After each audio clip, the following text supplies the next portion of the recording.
Mayo Experience. Mayo Experience. Mayo Experience. Mayo Experience. Experience.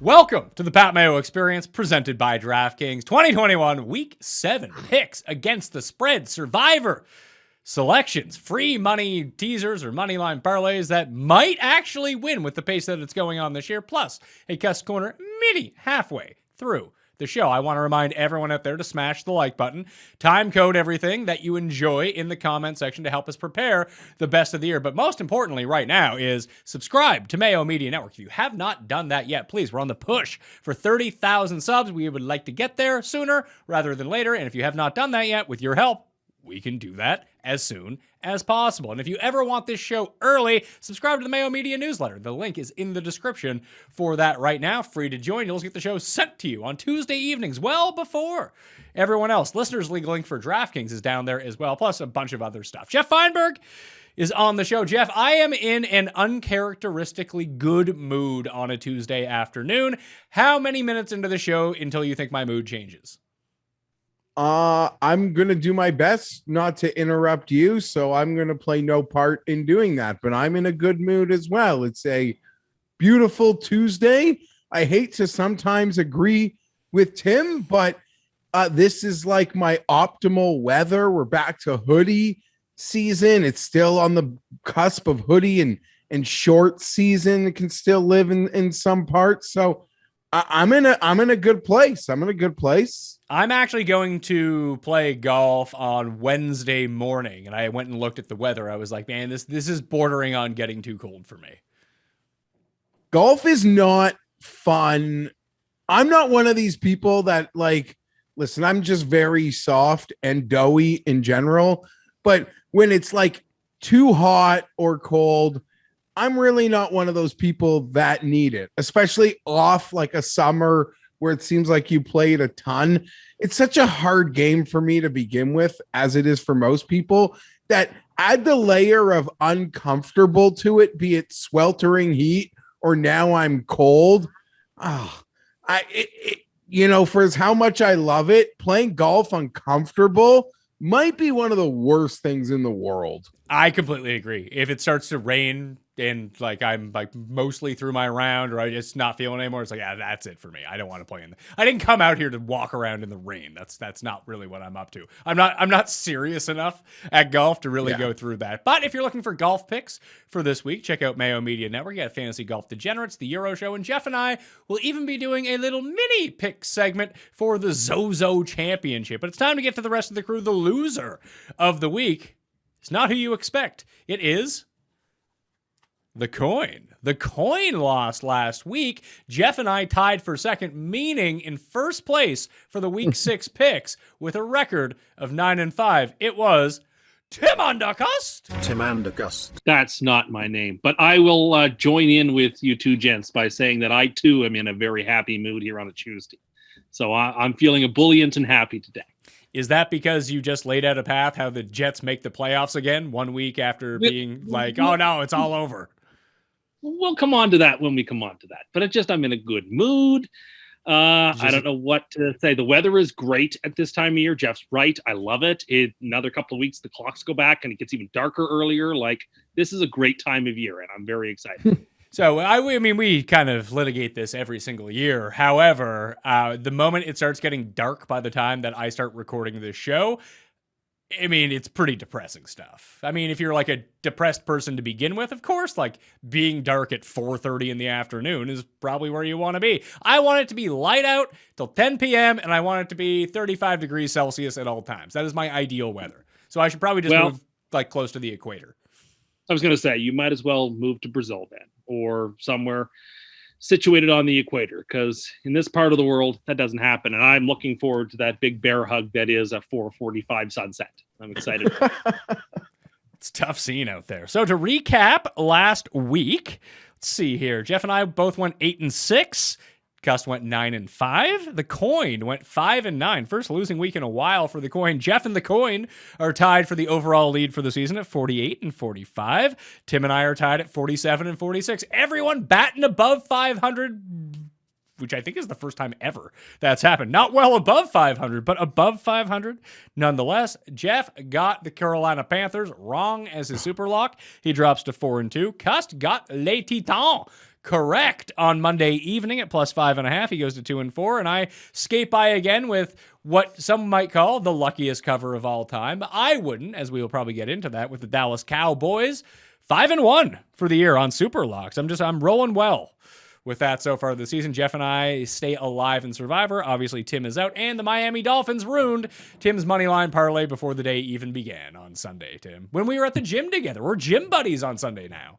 We are. It's frustrating. It was the only part of the free money teaser that didn't win. But we are like Sunday gym buddies now. But one of our friends was concerned I got my heart rate over 200 on one of the machines we were using. Well, I mean, eventually you're going to start getting back into better cardiovascular shape, Exactly. and that won't be a problem anymore. I'm all about the Stairmaster now. I am a devotee of the Stairmaster. There's no better machine in the entire gym. Well, you've used it twice now, so you're looking good. That's all I need to know something. I feel like I understand its utility. And I'm still sore today from Sunday's exercises. That's how good of a workout I had. No, you need to get back in there and work out another muscle group before the soreness goes away. You got to do shoulders or something like that. I agree, and tomorrow I will be. All right, well, Geoff, you got any gym tips? No, just avoid McDonald's on the way home.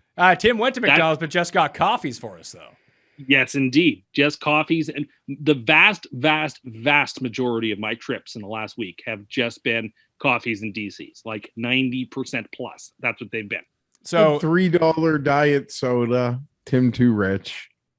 Oh, please! But wait till we talk about the corner topic. I'm almost embarrassed to bring up what I want to talk about on corner. Well, that's great. We actually made your photo on the screen look more insane, as many people complained that the new phoner board did not make you look insane enough.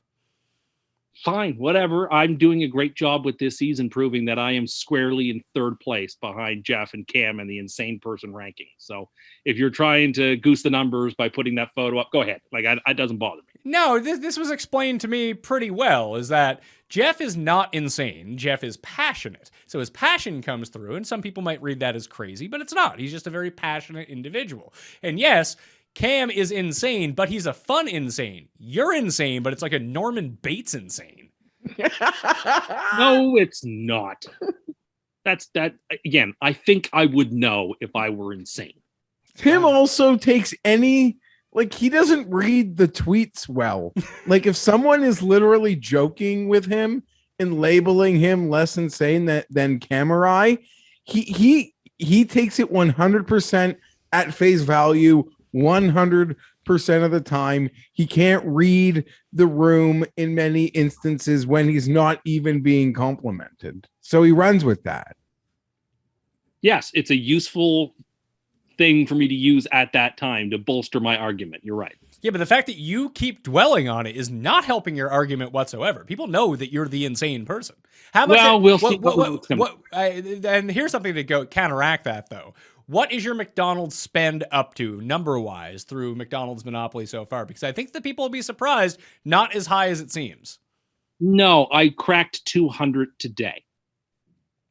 So it's 202, 203. So it was 75 since we last spoke on this show. Wow. Okay. Okay. $100 a week. $100 a week is not bad, Tim, is it? Well, for you, it's bad for people, but for you, that's pretty good. No, but I mean, it's just. I agree with that person's assessment. I am passionate. I'm overly passionate at times, but I don't get triggered when Pringles changes a mascot or when KFC puts a green on their sign. I don't need to pull over and calm down.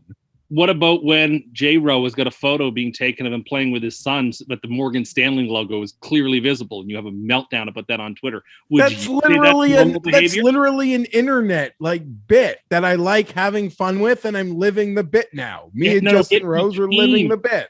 We're living the bit. It became a bit. It didn't start that way. It started that way because of the righteous indignation. The funny thing is, it's so mainstream. My jokes about Justin Rose from 2-3 years ago are now just mainstream golf media jokes.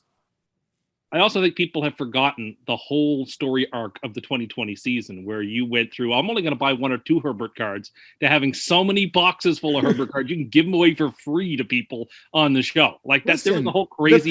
the Chargers are running so well that I don't even like Herbert can have a good game, a bad game. I don't even think about the Herbert cards. It's like the 16th element of Chargers football that comes into my mind after a game. Card collectors, card collectors, it's like the first thing they think about is, oh my God, the guy played well, card's worth X or card's not. So yeah, I don't know. That was a COVID derangement. I don't care. I got lost in a stock, like essentially my version of being able to buy a stock in a young Charger quarterback. I got lost in that in a COVID days. I don't see how McDonald's Monopoly is any different than that in some ways. Are you saying that McDonald's Monopoly is like collecting stock? Are you kidding me? In some ways. You have a 1 in 17 million chance of winning. The big one. Yeah, you're right. But I mean, most people who play the stock markets don't hit big either. And secondly, I wanted to say to Geoff that I was really happy for him last week, because I figure since the greatest game in Charger history was a 45-0 loss, that a 38-6 loss has got to be like second or third all-time Charger loss. No, I don't know. If you watch, like even my comments last week on the show and even on Fine Bolt, like that was the smallest Charger bet I made all year. I didn't really like the game. I didn't really like the spot. The seasons are made up of games where you get your ass kicked, where you're going to kick someone's ass, and those games that are close. And that's where you sort of find out who you are. I don't know. I mean, like, do I have a bet on the Chargers to win the Super Bowl? Yeah, absolutely. Had they won that game and gone to 5-1, would they have entered potentially a Super Bowl conversation?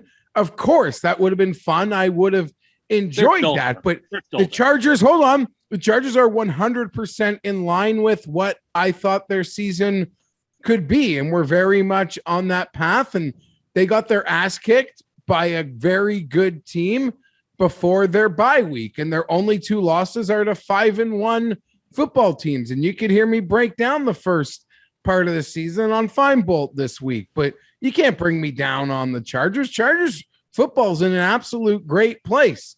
People still want to laugh at me for how I proclaim them winners after like 4 or 5 teams in the league last year. I still stand by that. I don't care. Like that, whatever. Chargers football's in a good place. Things like needing to stop the run better. We'll figure that out. That's part of the process. Like, we're not close to our ceiling. There's still a long journey ahead in trying to figure out what this team will be. Both this year's house money, like the real pressure cooker starts in the next couple. This year's house money, bud. 2 things with Tim right now. 1, I just got a text about something that was cursed. Remember how much you were digging Paris Campbell on the weekend, Tim? I've always liked Paris Campbell. Injured reserve. Yeah. Oh, poor guy. Also, this one's not necessarily a curse, but you were slagging on Geoff about these Herbert cards, which he probably has like, he were to sell them tomorrow, probably like $20,000 worth of Herbert's cards. And you're collecting like Batman Forever mugs from McDonald's from like 25 years ago, which we found out were worth less than $1. They're worth more than $1. And secondly, because I paid more than $1, or that doesn't mean that they're worth more than $1, pal. They're certainly worth more than $1. Like, not yours. Yes, they are worth more than that. You don't know what you're talking about. And that's like an interesting thing to slander me on. Is something that is a definitive W. I wasn't slandering you about collecting cards. I was slandering you about the nonsensical journey you took through the world of cards. Whether it's screaming at that guy about the card protectors, or the You're right. I did have an incident with I only collect cards that are Herbert cards, and then you were asking questions about various other Chargers breaks you could get into, and then interested in golf cards, and like I'm just saying. I have no issue with card collecting. Card collecting is a perfectly fine and noble pursuit. But my criticism or comment was about that you went on an insane roller coaster last year. Thank God it was a good. Thank God that it wasn't some other quarterback. Yeah, it doesn't sound so insane when it's worth a bunch. You're actually right though. Those Cubs are not worth $1. They're worth $2.19. But it would cost me $31 to get it shipped to me. So the shipping far more valuable than the cup itself for Batman Forever 1995 McDonald's mugs giveaways. So that's tough. Man, those are great mugs. Well, you should go buy them then to replace yours. Great mugs. No, they were the mug. That was my mug. See, that seems pretty insane. You like these mugs, but you won't get a new one. It's only going to cost you. I guess the shipping would cost you a bunch, but maybe you can find one to buy in bulk. I don't know how to do any of that. Maybe you should figure that out. You're not, 98 years old. You're younger than Geoff and I. You can figure this out. Yeah, no, I can't. Well, see, that's a pretty insane thing to say, isn't it? That you can't figure out how to buy something off eBay? eBay. Oh my goodness. I couldn't even begin to imagine how isn't that all auctions? Like, I don't have all day to sit there and make bids on eBay. Oh, $4 on a mug. Oh, $6 on a mug. Oh, $8 on a mug. Like, I haven't got time to do auctions on eBay to buy mugs. Are you crazy? Well, for something like that Amazon is hard enough. Yeah, but here's the thing. For products that no one else wants, you can just pay for it and it's yours. That's not how auctions work that I've been to. How many auctions have you been to? I've been to a handful. How many have you been to? 0? No, I went to the bike auction almost every single year to get a new bike. But we already established on the show that you can't ride a bike. So why were you going to those? I can ride a bike and did ride bikes quite a bit in my youth. And so you could get them cheap at the police auction for bikes. I've been to silent auctions. I've been to charity auctions. I always thought I'd be a good auctioneer. You think you need to sit by, like, if you want something on eBay, you have to sit at the computer the whole day? I assume so. Or you have to be, like, paying attention to when the last bid was made so that you can jump in and make a bid. Or you just need to know when the auction ends or set your high bid number, which isn't an ideal strategy, but I don't know. Yeah. Or when someone outbids you, they send you an email because that's how it works. Seems like a lot of work. It's really not. I mean, if you think that's a lot of work, I can't imagine what you actually do on a day-to-day basis. But let's get into the football games. Thursday night football, Denver tap at Cleveland. Cleveland is currently a 3.5-point favorite in this game. That's down to plus 100 at DraftKings Sportsbook. All these lines are from DraftKings Sportsbook. Code PME will get you like a promo of some sort if you put that in if you're a first-time player at DraftKings Sportsbook. So this is going to go down to -3 pretty quickly. We got it -3.5 on the show. Nick Chubb out, Kareem Hunt out 4 to 6 weeks. We don't know if Baker is playing. We don't know if Beckham is playing. Landry is probably not playing. We don't know if their offensive line is playing. It's a real tough scene for this triage unit that is the Browns right now. I mentioned this to Paul, Geoff, before we came on, that they always talk about on the Dogger Pass podcast, where Cody's won like $3 million over the past 3 weeks. I think it's like $100K or something like that. People should watch like 25 straight fights or something. Yeah, he had that on the go, but he's up like over 6 figures like over the past month or something. People should watch that if they actually want to win money. Not this show. But they always talk about like there's gatekeeper guys in the UFC where, if you go up against this guy, like if you're good, you're definitely going to beat him. And like you're probably going to be good in that division in the UFC. Or if you're this prospect, you have some hype, you have to fight this guy. Because if you can't beat this guy, then you're not really all that good. Denver is that team this year. They're going to beat you up if you're a bad team. And they're going to lose to you if you're like even a reasonably good team. So I don't really know what to make of this. It seems like the world will just be betting Denver in this game, but here is a not so hot take for you. If Case Keenum starts this game, I like the Browns' chances better because Baker I don't know if he's not good or he is just so banged up that it's a real problem right now and he's playing through it, but he should not be playing at the moment because he's too hurt. Yeah. Baker, before Tim shits all over Baker, like that's literally coming. I'm certain of it. The Jets had a week off, but in his mind, Tim had like 7 victories. It's the greatest bye week of all time. I can't wait to hear about it. Just let me make my short point. It's unfortunate. He's lost to Mahomes. He's lost to Herbert. He's lost to Kyler. So he's not winning the big games against the other guys that quarterbacks that people like that are his contemporaries, I would say. But he's clearly trying to tough out playing with an injury that he shouldn't be playing with. I don't know whether that's the prospect of needing to get paid this offseason or not getting paid yet, but he was even snarky with the media after the game in typical Baker fashion. He shouldn't have played last week's game. He's trying to tough his way through something. I'm with you, Pat. I'm here I think the Browns are good. If they go to the backup, I know they're beaten up big time, but give me Case Keenum. I'll take Case Keenum in this game on Thursday. Yeah, and Teddy's dealing with a foot injury as well, so he's not a lock to play either, although I'm pretty sure he is going to play. So Cleveland for the coin, Cleveland for me, Cleveland for Geoff. Let's hear about Denver, Tim. Round of Cleveland's, please. Wow. I just think that Cleveland has to be the sharp side in this game. I think people are going to be all over Denver because for the reasons you just described. Cleveland is suffering through 1,000 injuries, and Denver, people are like, oh, Denver's 3-3. Denver's a decent team. No, they're not. I mean, I hadn't heard this gatekeeper theory before, but I think it's a very sound one, and I think it's quite applicable to the Broncos. Their 3 wins are against 2 really bad teams and one team that is maybe good, maybe bad. We don't know yet. Would that be the New York Giants? No, it would not be. You know who it is. Who is it? Well, the people might not know. Who do you think is the team that they beat that isn't really bad? The Jets. Now, they are really bad, though. Well, we'll see about that. Now, anyway, you're right. The Browns' losses are all to great teams. Mayfield shouldn't be playing, but give him his due. I think he's a perfectly average quarterback, and he's proven that. But he's obviously very tough, and he's playing through a lot of pain. And so I think he'll play if he can possibly play. I like the Browns anyway. I don't think Denver's all that good, and I'm going to go with Cleveland. Injuries may be catching up to the Browns at absolutely the wrong time. If Keenum starts this game, though, Geoff, I think I might, because I think it's going to drop to -3. If Keenum starts, I think there would be a perception, and maybe the books are too sharp for that, but maybe it goes to 2.5 or 2 or something like that. And like I said, I like them better if they play Keenum this week. And in 2 weeks' time, if Baker is healthy, then I like them better with Baker, but not right now. Yeah, Keenum would make it, fit into a nice little gambling spot game for me. Denver's in its own, I don't know, and sort of following a couple of their beat reporters on Twitter. They're in their own little hot mess at the moment.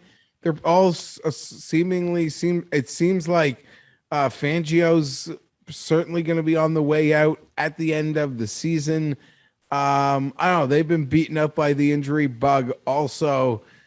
I guess from a national or outsider perspective, though, a really embarrassing loss to the Raiders last week. Although to you, Pat, you're spot on the nose how that game was going to play out. One of the very few people calling it with confidence for the Raiders last week. But just the perception and the noise around the Raiders made that loss, I think, to a lot of people seem way uglier than it might have actually been warranted. So, round to Cleveland, guaranteeing a Denver cover at least in this game, because that never works out well for us. On to Sunday, which is probably the main TV game. And we have 6 early games, so we have perfect amount of TV plus red zone and maybe even golf to throw on if that's still going on in Japan. Too many TVs for this slate now. It's great. Cincinnati at Baltimore. Baltimore went from 6.5 to -6 right now. I'm guessing that's where it's going to settle. Over under is 47 for this game. Your pick of Baltimore to win the Super Bowl looking pretty good at the moment, despite all the injuries. But the main man himself, Lamar, continues to play well. Beat up on poor Geoff's Chargers last week. Ran all over them. It was disappointing if you had Lamar in fantasy because you saw these points go up on the board. It's like, oh, Latavius Murray, rushing touchdown. Oh, Le'Veon Bell, rushing touchdown. The points for Lamar just weren't there. But the team itself looked really good. Latavius Murray's banged up in this spot.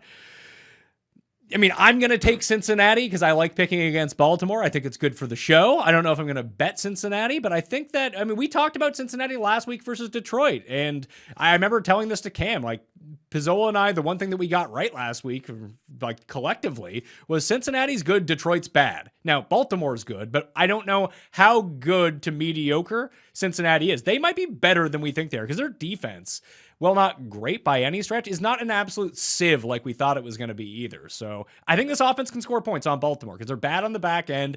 And whether it's Burrow chucking it deep to Chase or using Higgins and Boyd, like Boyd in the slot's going to be a real problem for Baltimore unless they can get to Burrow, which you can, but he seems to be able to overcome that. So I like Cincinnati plus the points on the road in Baltimore here.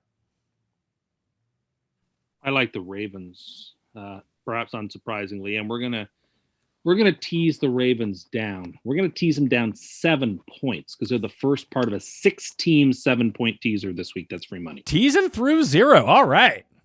Yeah, I would think that the Bengals have been playing very good football, and I think they could keep the game close. So I'm not loving the -6, even though I'm going to take it because I mean when this was Kansas City at Baltimore, it was I think Baltimore by 3, and the Bengals really only 3 points worse than the Chiefs. I don't believe that to be no. It was Kansas City by 3. I thought it was the Ravens by 3. No, the Ravens were dogs at home against Kansas City. Okay, well then I retract that point. Then maybe that line is reasonable, and it's a divisional game. But you know what? I don't care. The Ravens are not just a good team; they're the best team in the AFC. I honestly think after last week, you have to put a gap between them and everybody else. Pick any of the other teams you want in the AFC, Buffalo, Chargers, Chiefs, you name it. They're all a cut below the Ravens. This is the conference is probably going to go through Baltimore. They keep winning all these tiebreaker games against the Chargers, against the Chiefs, making it very difficult to imagine how the Ravens are not going to have home field advantage if they keep themselves healthy enough and Lamar keeps playing well. Lamar's going to win the MVP the way he's playing. There's no doubt in my mind. This Ravens team looks every bit. I mean, he's doing it with nobody. Like, look at the receivers that he's got good receivers. He didn't have star receivers. He's got like Le'Veon Bell, for heaven's sakes, running the football. Patrick Queen got hurt last week. There is no player in football more valuable to his team than Lamar Jackson. That argument is irrefutable at this point. And you're only making me lay 6 into the Bengals, who are a nice story, but the Bengals are not ready for this game quite yet, I don't think. I think the Ravens win by 7. Okay, so you got them covering by a point, even though they're not ready. I think this is a good test game for the Bengals, whether they've really upped themselves a level after a year, Geoff, or are they going to be the same old Bengals that get tuned by the good teams in the division? Yeah, I'm just expecting a closer game, and I could argue there is a bit of value here. I thought, sort of the week progressed last week. It sort of became pretty clear, that there's just too much love for the Chargers and maybe not enough respect given to Baltimore. And I agree with literally everything Tim said. And if it's the final score he predicts, then I'll miss calling this game, from a point spread perspective by a point. But I don't know. I think the Bengals, it's their biggest game. It's like a playoff game for the Bengals, and it's a division game for Baltimore. Harbaugh, and they're so good over there. I'm not saying they're going to overlook the Bengals.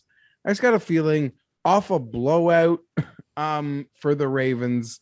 Now they're sort of like the clear, definitive team A in the Premier Conference AFC. I think we just get a close 4-quarter game, so I'm going to take these points with the Bengals. Washington is at Green Bay. The Packers are favored by 9.5 at home. 48.5 is the over/under. 5-1 the Packers are against the spread this season. Washington being massively overrated coming into the year. 1-5 ATS. Not looking good for them right now. It is a tough one for me because I guess Bakhtiari might be back this week for the Packers. It's funny that they keep covering all these games because you watch them and they don't seem like the only game they looked like the explosive Packers was the 49ers game. But other than that, just like they were just treading water against Chicago last week. I have no idea if Chicago's good or bad. They seem bad because they can barely move the ball on offense. And Rodgers is barely throwing the ball at this point. It's just running with Aaron Jones, running with A.J. Dillon. Rodgers making a big play when he has to. Maybe that's the formula that they're looking for right now. But there's a lot of big spreads this week. This is the only really big one from the early set of games. The other 3 are from the later set of games. I don't think that all of the gigantic favorites end up covering these big numbers. And this one's only 9.5, which is the smallest of the 4 big ones. But I don't know. There's something something off about this game. It feels like the Packers defense can still be had. Once they start getting their defensive line back, maybe they can get to the quarterback a little bit more. And it's not like Washington's defense isn't getting to the quarterback. It's just they have no secondary to speak of, so you can just kind of chuck the ball up and it doesn't really make a difference. Now, Ding, ding, ding, ding, ding. You just made the point for Green Bay, -9.5. yeah, it's just going to be Rodgers chucking bombs all day? Basically, why would he stop? I'm going to tease the Packers down to 2.5. And I am going to take the Packers against the number. I think the Washington football team is on life support here. Well, this might be a super lock for me. Redskins and these points. That's not their name, Geoff. You got to stop doing it. Eventually you'll learn that's not their team name, and Tim will learn that the Rams don't play in St. Louis and the Raiders don't play in Oakland anymore. Eventually, we'll get there as a community. But you like Washington? I love Washington this week. Case. Pardon? Make the case, because I don't see it. Well, could be an interesting one, but the case is merely on the external factors that the Packers have a Thursday night game versus the Cardinals coming up, followed by the Chiefs. And then I want to say another premier team from the NFC West, and followed by more NFC West football games. So, yeah, give me the Redskins plus 9.5. Maybe this even gets to 10. This is honestly super lot consideration. Sandwiched between a big division road win. We were on the Packers last week. That was a fun one. So I was able to enjoy cocky Brett Favre, bet on him. He won for us, so that's nice. But yeah, I don't know. This league's all about spot games. It's a bad spot game, sandwich game for the Packers. Yeah, I'm going to go with Washington as well. It just seems there's two games this week that I'm just blindly taking the other side of, although it really makes no sense to me. But I can't imagine anyone laying a cent on Washington this week after not scoring basically any points and making terrible decisions against Kansas City just to get walked over. Although Green Bay, I mean, they continue to cover. Maybe trying to bet against them is tough. But you mentioned their schedule. Their next Thursday night against the Cardinals, at the Chiefs, at home against the Seahawks, at the Vikings, at home against the Rams, then against the Bears, Ravens, and Browns. That's tough, man. Good thing they're off to. The Bears game is the only one that you'd be certain they're going to win, other than this Washington game. Well, the Seahawks probably have Geno Picks playing quarterback for them when they play. That's a fair point. So I'll go Washington blindly. I'll go with Geoff on this one. Atlanta and Miami, a game which I am in two minds of right now. Miami is a 2.5-point dog at home, coming back from jolly old London. 47.5 is the over-under. We've seen Atlanta come out of the bye the last 2 years and look like a completely different team. And they'll have Ridley back, and they'll have Russell Gage back. Everything's really pointing in the favor of Atlanta, coming off beating one of the AFC's premier good teams, the Jets, in London on their bye week. But with Miami, they're at a 2.5-point dog at home. I just feel like they're massively undervalued in this spot. I don't think that the Falcons are so much better than the Dolphins. And I guess we'll have to see the injury report, whether Parker's playing, whether Xavier Howard is back, whether Byron Jones is back. That's all up in the air as we're talking right now. It does seem like plus 2.5 is value on the Dolphins, though. I will take Tua, old Tua Tugs, better than Timmy Tugs, I heard. Plus 2.5 at home in this spot. Geoff. Let's just take a moment to enjoy the fact that the Dolphins are underdogs at home to a Falcons team, which is universally accepted as one of the worst teams in football. The Dolphins are underdogs at home, and they've got the golden, quarterback. They've got the guy who everyone said was going to be, tank for Tua, the best QB coming out of the draft in so many years, the golden idol everyone put up on a pedestal to say, my goodness, we hope we lose every game for 3 years straight just so we can have Tua. And he's an underdog at home against the Falcons after losing to the Jaguars and Urban Meyer. You want to talk about disappointing teams, and Washington is one of them, and Seattle is one of them, but there is nobody who is more embarrassing than the Dolphins. Their Reddit board I've been going through the last couple of days has been so much fun. It has been such a joy to see the dysfunction that's going on in South Florida. I am so happy with how things are going. And I love the Falcons in this spot because it just keeps coming and coming. I watched all of that Falcons-Jets game. The Falcons actually can move the ball. I like Arthur Smith as a head coach. Matt Ryan doesn't seem like he's completely dust. The offense found some interesting plays. The defense were able to force Zach into some weird throws. The Falcons are not a good team, but the Dolphins are so bad. But don't worry, at least they have their first pick to take somebody good next year. Oh, no, they don't. They gave him away for a receiver who's worse than other receivers who went in this draft. What a great time it is to watch the Miami Dolphins.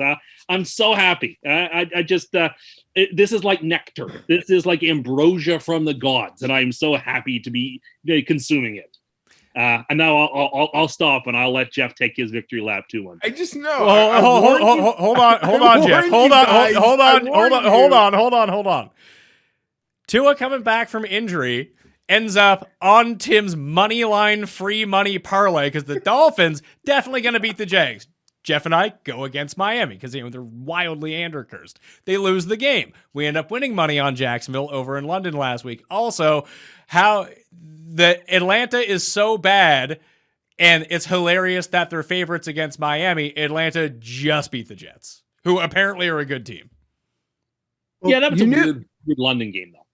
But Miami just lost a London game. Yeah, but the Jets had just come off a huge emotional win. And anyway, the Falcons are so much better than the Jags. And as bad as the Falcons are, Jaguars are like the worst or second worst or third worst team. Although maybe not because there's Miami. Oh, Tim, I heard Tim. It was a great week. The Dolphins getting beat by the Jags. The Patriots throwing everything about this bye week was so perfect. It was such a great week. I loved it. Isn't it crazy how pumped you get about football and how great weeks are about football when the Jets don't play? Well, it takes the stress off, right? And the Irish didn't play this weekend either. It was like a true, hard reset week for me to just enjoy and revel in Schadenfreude of franchises that I don't like. Because you cracked a Diet Coke before you previewed this game. I heard I'm very excited. I don't really care about this game in particular. I just like to see the Dolphins floundering in front of everybody. Oh, the Dolphins are a sleeper team to win the Super Bowl. Oh, the Dolphins could win the division. Oh, the Dolphins are so much better. Who said the Dolphins are a sleeper team to win the Super Bowl? Was it Dolphins Reddit? Everyone was talking about Tua and the Dolphins before the season began. Pump the fucking brakes for a second. Give me names. Give me the receipts on these people. Listen, not to Tim's extent, but there were people. Listen, I saw it. Like there were and nothing to do with like my own personal thing. And I told you all that I ran a quick 100, 200 meters, but this was a distance race. And you just realize in the last 4 or 5 minutes, I'm being lapped. I'm about to go 2 laps down to this guy, Anderson. But there were people that, were sort of, because the Chargers and Dolphins are kind of in a similar place to like who could maybe get that playoff spot. And there were a lot of people like really high on the Dolphins. I'm not saying Super Bowl, but in terms of expectations, Pat, the Dolphins and maybe the Redskins, because they're in just such a worse division. Those are the two most disappointing. Can you stop with it? What? You don't even notice you do it, do you? The Dolphins aren't having a disappointing year? No, who is the other team that isn't doing well? I don't know. I'm bad at it. I was just I'm going to put a note up in front of the camera here. Football. And I love the team name. I think they should keep the team name. I can't get it right, but I think it works and is great. I know that's weird for me to say. Damn, ruined a good thing. I don't know, but clearly one of the most disappointing teams of the year. And what's really weird about this Dolphins team is for a coach that I like and that I think in many ways deserves a free pass because a lot of things have been out of his control. Things have been in his control, and he's been goddamn horrible. And by that, I mean, we were both angry. I don't remember the exact situation, Pat, but when they played the Raiders and decided to kick the really long field goal instead of going for it, maybe scoring, killing more time, and then kicking the field goal. And then again in this game, just a pussyfooting around sort of incident on a 4th and short that just shows a lack of confidence maybe in a lot of key elements of the football team. So a lot of really weird things there. That being said, I love to go against an overreaction, let alone Tim Smile. But the Dolphins were flirting with a 2.5 point favorite last week. This is one of the biggest week-to-week spread flips just because people watch them on TV lose to Jacksonville and Atlanta didn't play. I'll take the Dolphins at home as a home dog. Don't love it, but I'll plug my nose and do it easily. The Dolphins are done with their rebuild. When you trade away your first-round pick this year coming for a wide receiver, that's you saying, well, then we're done. We've built the team that we think can win as much as we can. They've dusted their hands. And look around. Their biggest problem, Tim, and Dolphin fans are, for the most part, are quick to pick it out. While the Tua thing can burn inside, all those draft picks that they had, apparently everybody sucks. Yep. Apparently, they had all this gluttonous of going to the podium 3 times in the first and knocking names off the board. All these second rounders. I don't know. Apparently, they've swung and missed on pretty much all of them. Well, there's also Dolphin fans telling me that Tua is like their 7th problem at the moment because they got so many. Well, their biggest problem at the moment is that they're missing their left tackle. They're missing 2 of their 3 receivers. They're missing both their Pro Bowl corners. That was per last week because those guys have played a lot of the games this year, and I agree. That's why I like them this week. I expect hopefully to get all of those players back. I'm sort of talking about the big picture of the season disappointment. Absolutely. And you're playing Brissett for 3 games as well, or for 4 games, really, because Tua went on IR and only played 10 minutes of the Bills game, which they weren't going to win anyway. But I was one of the people that thought the Dolphins would be pretty good this year. I really did. I don't recall saying sleeper Super Bowl team, because I think that Tim makes up straw men in his head to really get angry about. Another reason why he's insane. But I don't know. They're a really confusing team because if they were healthy, it feels like their defense should be. That's the really disappointing part of this team for me, is that I thought that their defense would be pretty good, and it just straight up is not good. And maybe because they're missing the corners, it doesn't allow them to do what they want. But every team sustains injuries. You need to be able to overcome some of this stuff, and they have just proved to be incapable of doing that so far. That said, with Tim on the other side of this, laughing at the Dolphins, I might even super lock in 2.5 the Dolphins at this point. That one's going to make the card this week. On the Friday sister show to this, when I bring it up with Cam and Pizzola, they'll probably be one of the gold, silver, or bronze picks. I'm 5-1 the last 2 weeks, turning it around, Geoff, so I'm feeling good about this. Now, if the Dolphins are bad, here's another 2 bad teams, maybe. The Jets at the Patriots in a real sad game, which is not making the main TV, Tim. I hate to tell you, because this is going to be unwatchable. But they shouldn't make the main TV. No, the Titans and the Chiefs are playing at 2:00. They're the main game. No, Cincinnati and Baltimore is probably the main game, I think. That's a fun game. The Patriots are favored by 6.5 in this game. 42.5 is the over-under. Jets coming off a bye. I'll let you take this one, Geoff, because I feel like if the circumstances were reversed and the Patriots get to go into this game like the Jets get to go into this game, Tim would be losing his fucking mind and probably crying. 100%, but it is the Jets off a bye who get the Patriots this week in this game. I don't know, that was a hard-fought, weird game by the Patriots last week.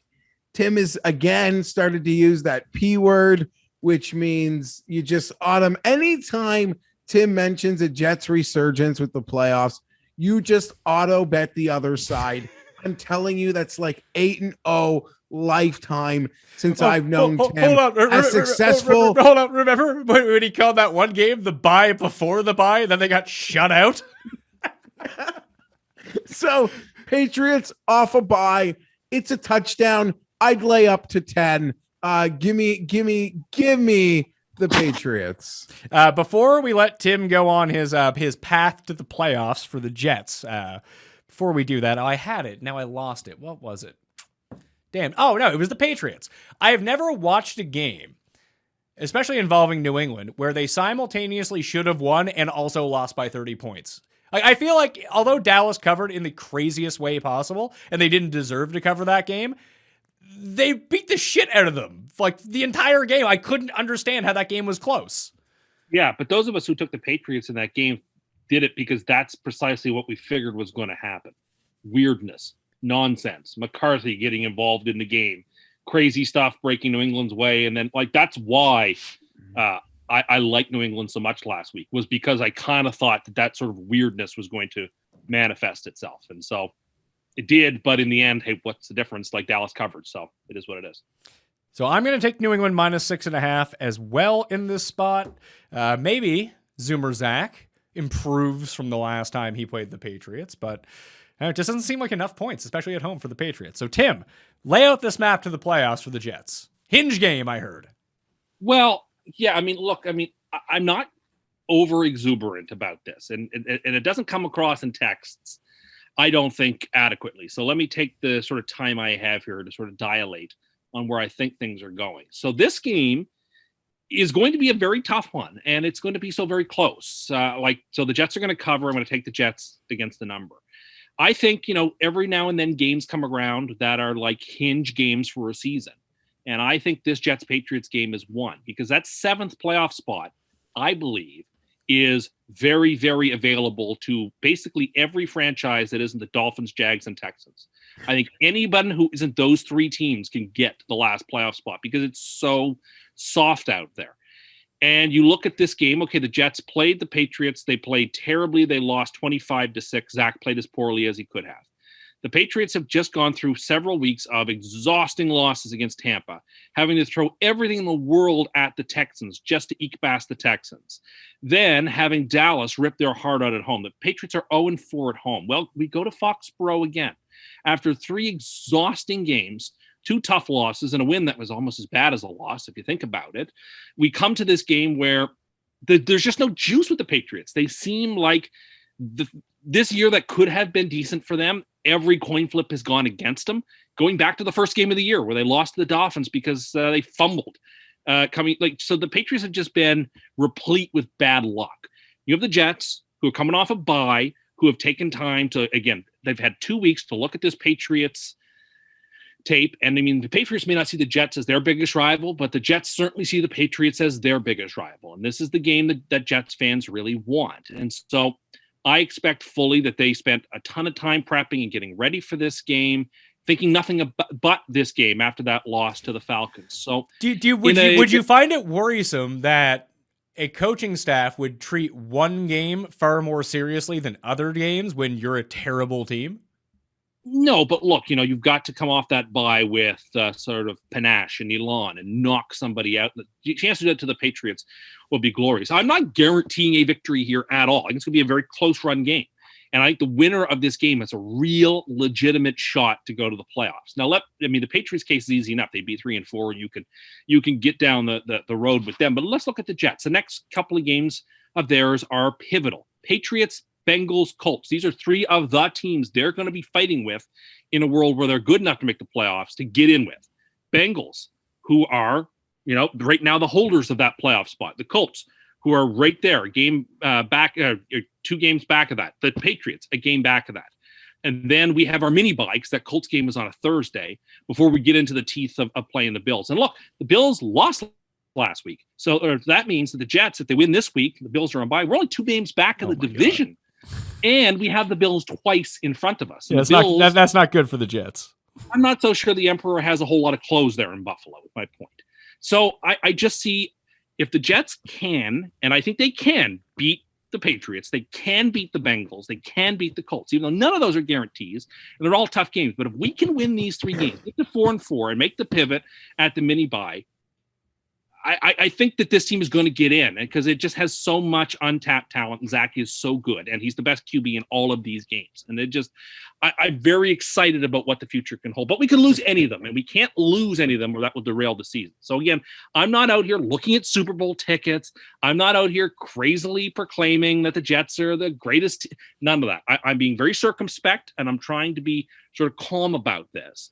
But the bye week went so perfectly for the Jets. You almost feel like they're fated to win this week with a Patriots loss and a Dolphins loss and the Jags winning a game and just everything that you'd want. And the Bills losing on primetime, proving once again that what every Bills fan knows, which is that deep down they know this team is really just not that good enough. They just are missing that little bit. They're self-conscious about it, and that their self-consciousness has been exposed in primetime with the whole world watching, and they embarrass themselves, to be frank. And so the Jets have a lot to play for, but they've got to go seize it. Like, it's there for them, but it's now up to them. They're out of time. It's time for them to go grab this game, the next game, and the next game. All games that they'll be in and competitive in. If they get to 4-4, who knows? That game could be for the division lead against Buffalo after the mini bye, because the Bills have tough games ahead of them too, and they're not that good. So this is as Martin Luther would say, here I stand, I can do no other. Oh boy, that's a lot to unpack. But I'm right about it all. Paul is just losing his mind laughing in the other room. Yeah, I don't know if that's picking up on the I microphone. didn't even mention the Jamal Adams stuff. It was such a great bye week, man. Oh, it was Jamal Adams claiming himself the best of all time when he lets the game-winning interception smack off of his helmet, plays terribly. Like, one of the greatest trades in the last 20 years is us fleecing the Seahawks for 2 first-round picks for Jamal Adams. Thanks, man. It does seem like everything broke the Jets' way during that bye week, but the way that you laid it out, it actually just sounds like it broke their way because they might be in contention for the number 1 pick now. Like that, when you kept describing what happened, it sounds really good for them to have the first pick. I don't want that first pick. I want the playoff. I think it's there for us if the team used this bye week. I mean, the bye week came at the perfect time to sort of regroup and reset. And like I said to you guys in the text thread, that bye week was like taking the Nintendo cartridge out of the machine, blowing into it, and then putting it back into the machine so that it starts again fresh. Yeah, unfortunately, the other teams are like the PlayStation 5. Well, the Jets are still NES. I bet you NES is still probably better in a lot of ways. But anyway, I've made my case. I'm not guaranteeing anything. I'm not guaranteeing a win this week or the week after or the week after. We could lose any of those games. Of course we could. But I'm saying that we're going to be in them. It's going to be close. There are scenarios in which we could win these 3 games and then everything starts to happen. But it's all in front of them. They've got to do it. The schedule has broken in such a way that they can, through the next 3 weeks against Bengals, Patriots, and Colts, position themselves with tiebreakers and AFC wins, be right in the thick of this thing. And I say go for it. I'm excited. I'm happy. We're relevant again. We matter. We matter. That's what's important. This is a hinge game, and we matter.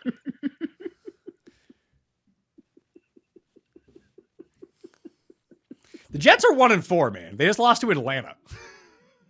I am aware of that. Are you sure you're aware of that? The Colts started 1-4 2 years wgo, and they made the playoff. They went 1-4 last year, if I'm not mistaken, and made the playoff. So just don't write a team off because they start 1-4. Okay. All right. Are you putting them on the matter? We matter. Are you putting them on the teaser at least? Oh yeah, absolutely. We're teasing the Jets up. I think I thought I had said that if I didn't start that. I'm taking the Jets against the number, and I'm teasing them down. Teasing them up. Sorry. You can tease them down too if you want. I mean, if that's the way you want to play, you can tease them through 0 the other way for super plus money. I still respect the Patriots and think that they could absolutely win the game. It's no walkover. It's no guarantee. But so, what happens when you win one of these 4 games or something? We have to win them all. We have to win them all. No, but what are you saying to us? What do you mean? What am I saying? If they're 4-4? No, if they go 1-3 in their next 4 games or something. Well, then they are basically trying to figure out what do we do with a couple of top 10 picks, Seattle's and theirs. And let's just get Zach reps and let's play hard and let's. So essentially, what are you talking about on Monday? And it's your draft picks. Draft picks, and also what are we? Because every year, Tim, you tell us like we're gonna watch Thanksgiving football, and that's the day you're clinching your playoff spot. Well, I think next year that could actually be the case. That in November of 2022, come like the first week of December, Jets could have clinched at least a playoff spot. I think that's a real option. But not this year, obviously. They're going to have to work a little harder. But like, you can laugh at me and pretend like I'm being silly or whatever. But I sincerely believe that there is a path there for the AFC last spot, because the underbelly of the AFC is really, really soft. It's the Raiders. It's the Broncos. It's the all teams that are way better than the Jets. Well, I guess we will see. I guess the Jets have 3 weeks to prove themselves and to the world. If they go 4-4, then everybody who tutted the Jets and went, "Oh, they're not very good. The Dolphins are the greatest team of football. The Jets are terrible." Again, who is saying these things? Is this all have to admit how wrong they were? Tim? Now, see, when I go back to Why when I go back to the insanity thing, is there someone that you make up in your mind that you argue with that you think is saying these things? And then you're like, "You're so wrong." Well, you'll see, but it's actually just you. No. I can't believe we're having to spend time on the conversations that will have to hypothetically be happening if the Jets are 4-4. Look, I'm actually kind of rooting for this to happen because I think it would be great content for the Jets to win these 3 games, Tim to come on, have this victory lap, and then just something horrible happening to the Jets, because that would be far more preferable to me at this point, rather than them going 1-16 or something. I mean, that's fun, but it's not the same kind of fun. But we'll move on to the other New Jersey team. Carolina at the New Jersey Giants. The Giants are 3-point dogs at home here. 43 is the over-under. Not sure on Barkley. Not sure on Golladay. Not sure on Darius Slayton. It looks like Hunky Tone is going to be out for this game. His ankle injury is apparently way worse than expected. I think the only thing I want to bet in this game is over Sterling Shepard catches, but the Panthers should have won last week. They should have beat the Vikings. And as bad as Darnold played, I've turned into Tim on this show defending Darnold, but pretty sure there was 7 or 8 drops from the receivers in that game, plus Chuba Hubbard. Like, they were doing the guy no favors, even if he wasn't playing all that well. It just made it seem a lot worse than it was. If we had done this spread, I think this time last week, I know it's been a loss to the Eagles and it's been a loss to the Vikings now, but the Vikings are pretty good, and that game did go to overtime. I liked the Cardinals, or the Panthers here, -3. I think this defense and the pressure they can generate on Danny Fums is going to be enough to keep them intact. And we'll get Stephen Gilmore for the first time in this game, which, if he's 80% Stephen Gilmore, is going to be a real boost to the secondary. So I like the I keep saying the fucking Cardinals. It's CAR, I think. Anyway, Panthers -3, Geoff, is what I'm taking. As a closet Panthers fan, I'm pretty sad with how the last little bit has gone. Matt Rule kind of took his quarterback to task at the podium the other day. I kind of agree with you, Pat. Every time my eyes went to that game, it seemed like the Panthers receivers or someone was wasting a nice opportunity that Darnold had created for them. I don't know. I see these teams. I got to just take the Panthers here. I believe in them. I don't believe in the Giants. This is not a game for me to overthink my biases. Yeah, Carolina might even be like the NFC Broncos, where they can just kind of, although they've had some weird games, like they beat up on the Saints when the Saints had no one. So how relevant is that really? Anyway, so round of Carolina, except for Tim, where are you going? Carolina. I just think this number is too short to take the Giants, to be honest with you. I don't know what the number would have to be. It would have to be like 6 before I thought about coming back with New York. Carolina's lost some tough games, but the Giants are just terrible, and they're so injured, as you described, and the Panthers are just more talent rich. So I'm going to take Carolina. All right. The best or second best game of the early slate, Chiefs at Titans. Titans coming off a nice emotional win against the Bills for the second time in 2 years. Beat them on a Tuesday night, beat them on a Monday night. They'll have to beat them on Sunday night next year. Titans are 5.5-point dogs at home against the Chiefs. 57.5 is the over-under. I think that is 7 points more than the next closest game of the week in terms of an over-under. Yeah, the only other one above 50 is Detroit and the Rams right now. This is tough. Because you can easily sketch out a way that Tennessee wins this game. It's exactly what they just did to the Bills, that they finally unleash A.J. Brown at some point. You have to have a Derrick Henry, big player too, and that's going to score you. He needs to continue to churn out like 5 yards per carry. You can move the sticks that way. And you need the Chiefs to make either some boneheaded decisions or play out of their comfort zone, which the Bills ended up doing, which was the Titans defense didn't break in the red zone. The Bills had to settle for field goals. And when it came time to go ice the game for the Bills, which I think they should have won it for, I would go for it again on 4th and 1 from where they are with Josh Allen. I mean, he slipped and the Titans made a really nice play. Like, there's nothing more you can say. You don't get it every time. The Titans stepped up and the Titans deserved to win that game based on their defensive stand, but the Bills felt like they just gave it away at every opportunity. Like they were moving the ball, no problem. It was a lot like that Dallas Patriots game where you looked at it and you were like, that one team is sure playing well. Why aren't they winning? And that was the case with the Bills on Monday night, and Titans needed it. The Titans got it. And I think they need to have sort of a similar game script against the Chiefs to outright win. Now to cover the 5.5, I mean, maybe they can do that. I'm going to take the Chiefs on the road here, though. I'm going to be a square in this one, Tim, and take the Chiefs. I don't know how square of a pick it's going to be. I think there's probably going to be close to even action on both sides of this game. The Titans just came off Monday night playing a team that everyone thinks is so amazing in Buffalo, who absolutely destroyed Kansas City. And now you're getting 5.5 points at home. I think there's going to be quite a few people who are going to be intrigued with the Titans. And I'm one of them. The Chiefs are 27th in the league against the run. What are the Titans best at? Running the football. And against the pass, the Chiefs defense is worse than the Titans defense against the pass as well. So yeah, but that's one thing. But the Chiefs are also much better at passing than the Titans are. No question about it. But let's not pretend as if the Titans don't have explosive playmakers on the passing game in the passing game as well. Well, Julio looks like he's done now. Yeah, he's hurt and he'll be out for a few games probably. But look, Brown is still excellent.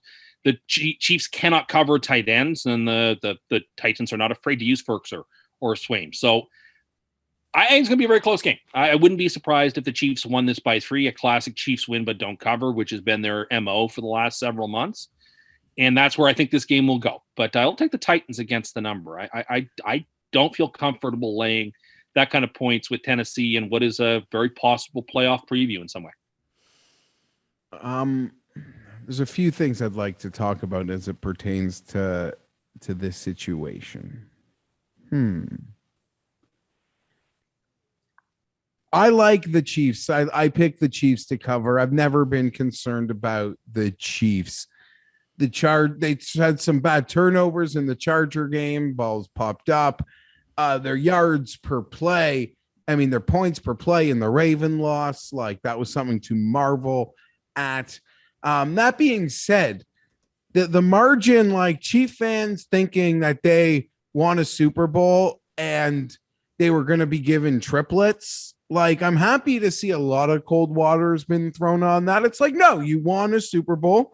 Now, good luck in competing to win others. And they almost won one last year. And this gap that I guess myself was probably guilty of assuming existed between the Chiefs and other teams, and dare I say other quarterbacks across the National Football League, isn't nearly as big as we assumed.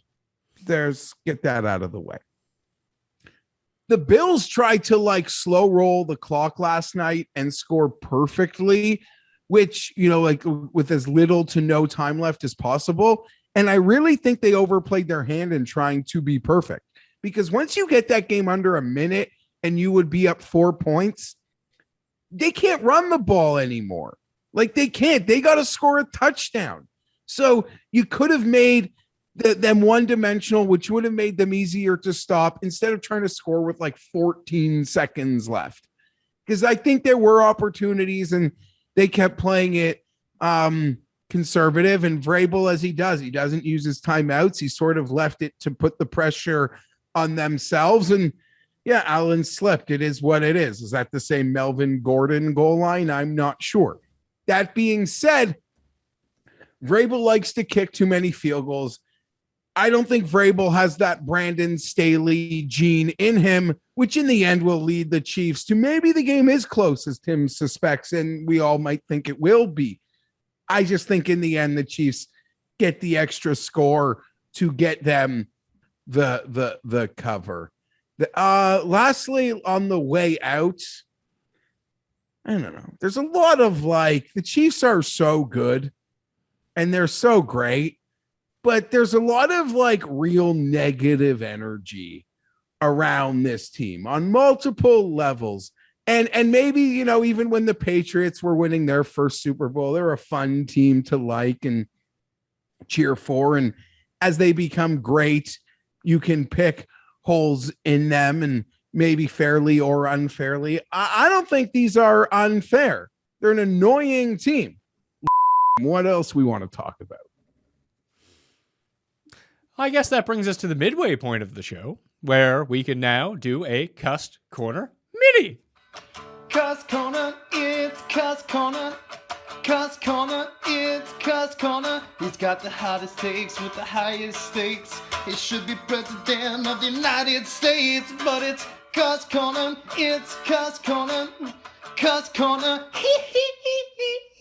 Okay, so this is in the spirit of a mini. I have a mini topic. It's sort of a little off the beaten path, but it's something I was thinking about just yesterday. We are now to the point of the year where it's kind of too cold for you to wash your own car. And so you've got to, if you want to have your car washed, you've got to take it through a car wash. Now, the problem with that is I am terrified of going through the car wash. I'm scared. It makes me very anxious. I hate it. It's loud. It's dark. I'm always afraid that like the soap might get in through a crack in the windshield that I hadn't seen, or that it might break something, or that I might accidentally roll down a window. And so I'm terrified when I go through a car wash. So I don't understand how in 2021 we can't have like a valet who will drive your car through the car wash for you at a price so that you can get your car washed and cleaned. Wow. But you don't have to go through the stress of having to go through the car wash yourself, or develop some alternative system whereby I can get my car washed and clean, because I like to have a clean car, but I don't have to go through a car wash, which is terrifying. Okay.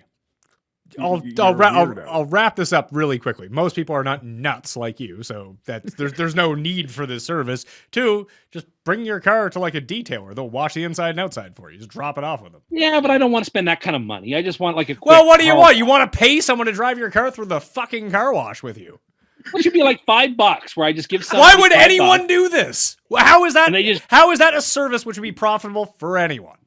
It's like a full service gas station, right? Like which barely exist at this point. You just want a butler. I got to use it the You other just day. want a butler. Yeah, I just want somebody who could be a valet to drive my car through the car wash for me while I go purchase something at the gas station, because usually the car washes are attached to gas stations, right? At least they are around here. So like I can go in and like buy some DC or something, and when I come out, my car is cleaned and washed and spick and span. I think that would be great. You want to play some scratchies while someone is... Yes, that'd be awesome. Like there are lots of things that I don't want to have to do that I've got to do this day and age. It'd be great if somebody could just for $5 or whatever. Well, they're not going to do it for $5, but you just need a personal assistant. That's what they would do. Well, yeah, but I don't want a personal. Well, you can't have it every way, can you? It's just like the little things like that would be nice, right? Like, yeah, of course, not doing things for yourself and having someone else do them for you would be nice. What are you talking about? Well, so I don't know why there aren't systems set up for people who are anxious when it goes through going through car washes. Well, there are. It's called go to the psychiatrist and get meds. No. I just find going through car washes to be very uncomfortable. I'm sure there's lots of people who feel the same way. Well, not enough for it to be a business. I think these people would be like, what sort of dummy, like on the scale of society, do you think would be sitting in your car? Somebody who works at the gas station, for example, that could be like part of like used to have full service attendants. Well, one of the things an attendant could do is they could drive your car through the car wash for you. That would be a real convenience for me. Like it used to be convenient to have somebody wash your windshield. Yeah, and what happened to all of those jobs? They went away because people were like, man, I can just do this myself. Yeah, but I would rather someone else do it for me. Then you need to hire someone personally. There is not a market for this. Like last night I made pasta. You're literally like a 6-year-old afraid of the car wash. It's automated. It's literally loud and it's scary and it's soap and all the tentacles are coming at you. To whatever you want, and you come out the other end. And I'm afraid it's gonna like fall off the tracks, and then like I'll be caught in there. I don't know. It's irrational, but it scares me, and I don't like going through the car wash. Well, is this the same reason you keep the light on at night? I do keep a night light on. I don't like it super dark at night when I'm sleeping. I like to have a light on. Yes, I do. Okay, ha. That's me. I like to have a light burning throughout the night. It makes me feel comfortable. And plus, if I have to get up to get a glass of water or something, then I have a light that I can clearly see where I'm going. I don't stumble into something. It's also practical and pragmatic. Also, on the ratio of you getting up in the middle of the night to go get a water versus you getting up in the middle of the night to have a DC and a cig, what would you say that ratio is? It leans more towards the DC side. But it does happen that I just get some water instead. I was thinking last night too, like I made pasta as a part of a meal. And I was like, you can get stuff pre-made that you can take home and make. Like, you go to the grocery store and like pizzas are there and made. All you have to do is throw them in the oven and they're made. There should be a place that you can buy hot, just cooked pasta, just the noodles. And all you need to do when you go home is just add the sauce on your own. You could do that for sure. Yeah, you. But like, what do you mean? The grocery stores that Pat shops at would have that. It's true. But like that, they're hot. They're already cooked. I don't have to do anything to them. Yeah, that exists. I've never seen that. Like, I'd like to have somewhere where I could just buy plain spaghetti that's already cooked for me that I could take home, and then that like takes that stress out of the meal when I'm trying to like do 4 things at once. Because like I was making like this fusion meal last night of both Korean and Italian food. Oh, please walk us through this fusion meal that you were making for yourself. So I bought some beef short rib, and I cooked beef short rib, and I now when you say hold on, you need to walk us through this a little bit more in depth. When you say you bought beef short rib, you mean you bought frozen beef short rib and microwaved it? No, I bought fresh stuff in the deli case, brought it home, and then I put a marinade on it, and the marinade was DC, and I put it in the oven. You should marinate with regular Coke. The sugars are really I didn't have any. So I marinated with DC, and then I also added Korean barbecue sauce, and I added sesame seeds to it. And then underneath, I had penne pasta with a red wine pasta sauce that I bought, and I mixed in a ton of fresh Parmesan cheese and mixed it all together in a big pot, and then put the beef short rib on top. And that was like a Korean and Italian fusion meal. I was very proud of myself. I am pretty impressed about your experimentation in the kitchen. However, I mean, this kind of gets back to what we talked about last week when you thought there was 150 calories in a strawberry milkshake from McDonald's. How many calories do you think are in that meal that you just made? Just as a guess. 1,000. I'd say 900. I was gonna say a lot more than that because I know the portion size. I mean, you're cooking for one, but that's one of the problems that if you ever cook for one is you always make too much food. That you're I didn't make too much. You're probably pushing like 2,000, 2,500 calories on this one. You think? I mean, I didn't eat a ton. Yeah, but you got pasta, which has a ton of calories in it because it's essentially just carbs. You have this sauce, and I guarantee you added a ton of the sauce to it. You're throwing cheese on top of it afterwards, plus as a part of your fusion, which sounds really nice, actually. This sounds like a pretty good meal. I'm not taking that away from you. But, thank you. We talked about eating healthy, going to the gym. Yes, and I thought I was eating healthy by cooking my own meal and not like getting something deep fried and fattening. Yeah, but stuff isn't healthy for you if you only compare it to the worst possible things for you. Like, cocaine's fine. It's not heroin. Like, what are we talking about here? Aren't these good calories? I'm cooking for myself and like... It's not the worst calories you can have, but I thought we were talking about like having stir fry with cauliflower rice and stuff like that. Stuff that like... I have a stir fry for this evening. What is it? It's going to be pork, like fast fried pork chops that I've chopped up. Okay. With red pepper, yellow pepper, green pepper, onion, and then on top of some rice. That's everything that's in it. No sauce, nothing like that? Some pesto sauce, because I love pesto. Okay. I have no idea if pesto sauce is like high or low, so I can't really speak to that. You don't use much of it, put it that way. Okay. It's very, very I guess, see, this sounds pretty good. See, this sounds like a healthier meal. I guess it depends on the amount of rice that you end up eating. If you make like an entire box of rice, then it's probably... Oh, no, a cup. Okay, so yeah, this sounds like a healthy meal. The other one doesn't sound so healthy. Okay, I can see what you're saying, but I thought by avoiding like the richer pasta sauce and going for the tomato-based one, and going with the short rib rather than something deep fried, and going with like the pasta with the holes in it rather than like the thicker, heavier pastas, that it might be a healthier choice. You can find out this information by just looking at the package, right? I know, but I also thought you'd be proud that here I was cooking. You know what? I will give you your due on this one. I am thoroughly impressed that you didn't burn your house down. Thank you. Beef short rib was actually incredibly easy to cook. Shockingly, I just put it in the oven. Cooking, not hard.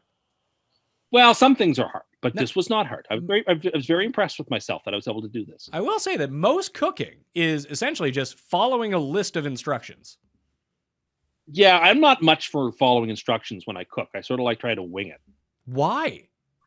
I just figure I can figure it out, right? I just follow my gut about how much I think I need to put in this. So that's why I'm bad at baking, because baking is such chemistry that you have to be so precise. But that's why every time I try to bake. We went through this last week. Your instincts, bad. Follow the recipe. Well, like there were recipes, but then they're like, back in the day, there were no recipes. People had to like figure it out on their own. Yeah, they did you that. Traveled with you keep like an old map in your car to get directions. Why would you not use a recipe to cook? I mean, if I had the recipe in front of me, I wouldn't like crumple it up and throw it away. But like, I don't know. Like, I don't know. Hold on. You say, I don't know, like, pause. What is it that you don't know? Obviously, it's the recipe. Sure. You could get the recipe pretty easily. I mean, I think it's his hubris that he's too smart to like need it, Pat. I figure I can figure it out most of the time. No is the answer to that, especially as someone who rarely cooks. Okay, fair enough. Will you start using Geoff, on the Friday show, I might try to convince Cam to move down here if we can get him a sponsor, and I can start shooting a show with him out of the new place. But we would do a Cust versus Cam cooking show. How good would that sounds be? Sounds like Cam's a good cook. Cam can throw down. I would killed him. Oh yeah, I bet he would. I bet he would. I bet you he's a very good cook. I do not profess. Like he would know recipes and what would go with what and flavor seasoning like way better than Tim's like random pouring Diet Coke. Yeah, Diet Coke. Well, Diet Coke on everything. Well, I know that people use Coca-Cola. Coke is a good seat. Like my wife makes her Coca-Cola brisket. It's delicious. Yeah, but it needs the sugars from the Coke. If she doesn't have Coke, she doesn't want any other Coke. Sometimes Dr. Pepper's good too. Weirdly enough. Yeah, the aspartame doesn't work quite as well. It's like when I make if I do a slow cooker, like I cook roast beef. You put some Coke into it, and that's always a good way to go because it is all the sugars that go into it. This is the cooking segment brought to you by McDonald's. When are you going back to McDonald's, Tim? Tomorrow morning. What are you getting? Coffees. Oh. Morning coffee, late morning coffee, afternoon coffee. When do you get to the point where you travel to the other provinces to go get stuff? We're not there yet. I'm still getting stickers on everything. Yeah, but when was the last time? When was the last time you got a unique sticker? It's been now at least a week since I got a unique sticker. When you order, do you have to clarify like you still have the before I order, I need to make sure you still have the cups. No, it's right? on until November 8th. So we're not to that point yet. Come around like the weekend of the 30th, 31st, then we're getting into the business end of this competition. And I will have to then start making inquiries about, do you have this left? Then I have to start going to get the 20-piece nuggets. I got to start, really trying to put the pedal down. But until then, just bring a feast of food to the boys. Like bring I a said I was party. going to do such a thing. Just bring a nugget. Yeah, but see, Pat demands your stickers. No, he would let me have any winners unless they're the instant winners. Then that's fine. I never said that. I said that I was going to keep the stickers. Anyway, I will be bringing because we're like the 8th that it's over, and I can't wait. I'm going on a McDonald's fast. You said this last year. And how hard is it to go on a McDonald's fast? I don't think I've eaten McDonald's in like a year. When you go every day, it's very hard to stop going every day. Like you're addicted to it? No, you can't stop because after McDonald's, it's the deal on Egg McMuffins. Yes, you're in your cycle. I know. I will delete the app so I can't look at what's new this week. Okay, so if you don't see it, it doesn't exist. You know those deals are out there. Now that you have the app, there's deals all year round. I know, but I have to go on for my own sense of health. I have to go on it fast, even though if you had any sense of health, you wouldn't have done this to begin with. Yeah, okay, well, but whatever. Like this is like a pastime for me, and most of my purchases now are things that aren't bad for you. They're like 0-calorie purchases, so like it's fine. But like I miss my Tim Hortons and I miss Starbucks. and I miss Second Cup, and I miss other places I get my coffee. I don't like McDonald's coffee very much. So you're in this game. You're like people don't respect like you're just playing. You're playing a revolting game, and you compared it to my Herbert rookies. Shame on you. Like you don't even enjoy it. You're in so deep.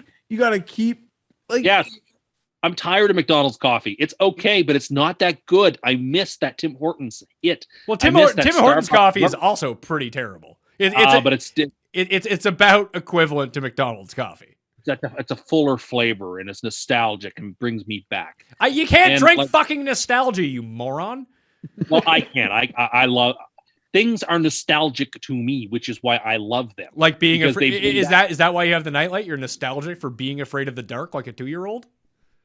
No, it's just I don't need it to be pitch black. Did you have an incident like you couldn't find the washroom? I've walked into things on more than one occasion. Because you had to have abandoned the nightlight only to bring it back as an adult or something like. I'm not sure. Like I just usually have a lamp burning somewhere on the counter or whatever, or like on the bedside table, just because I'm not one of these people who has to sleep in complete dark. Why not just fall asleep with the TV on then? Or if you wake up in the middle of the night and you have a bedside light, just turn it on when you get up so you don't walk into anything. Yeah, but you're not like completely like thinking clearly when you wake up at 3 a.m. to get a glass of water or whatever. You just stand up. Anyway, this is what I do. I'm not saying anyone else has to do it, but this is what it comforts me. You're a man, baby. You have a nightlight and you need a valet for a car wash. It would be nice. I would appreciate it. I miss parcel pickup too, because I liked when people brought your groceries out to your car. You can actually still do that. You just have to order it through the app, and you can show up, and they will put the stuff in your car for you. I don't want to do that. I want to go in. What the fuck do you want then? I want to go in and get the groceries. Then I want it to go through the parcel pickup so that it gets dropped off in my car that I picked out personally. You really need to move to a simpler time. Well, I yearn for a simpler time. You're going to be especially triggered. I went to the grocery store the other day, and they have the new carts that have the scanner on them. It's great. It is the best thing of all time. I was intimidated. I could have tried it. Oh, so good. I had it, but I said, you know what? That seems a little too intimidating. I'm just going to take this old buggy with the wheels over here. Do you know how much time it saves? It's great because you can have your 3 bags in front of you, and then you can allocate your fruit and vegetables for 1 bag. If you have your eggs, you can make sure that's fine. You can put all your meats together. I don't bag my own stuff. You don't bag your own stuff? No, I don't bag my own stuff. I get it bagged. You can't even do. When was the last time you went and bought groceries? Because they don't do that now anymore. Yesterday, and yes, they did. Where? At Sobeys. I bought a paper bag for 15 cents or whatever it costs because that's what I do. And they stack the bag for you.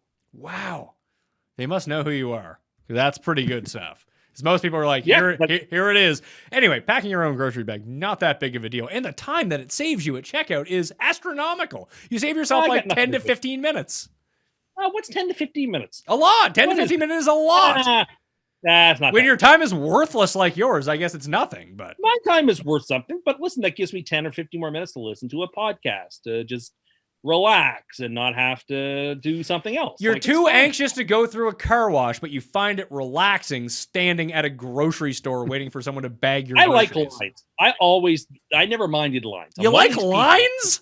No, but you complain about the Christmas line. You complain about because the people in there don't know how to behave, and the people in there are weekend warriors who are showing up, to buy their David's tea or whatever. Anyway, I never minded lines. Like I don't love lines, but I never minded a line. Like I never minded standing in a line and just waiting patiently for my turn. Oh my God! Again, I'm not one of these millennials who have to have everything immediately right now, or else I can wait.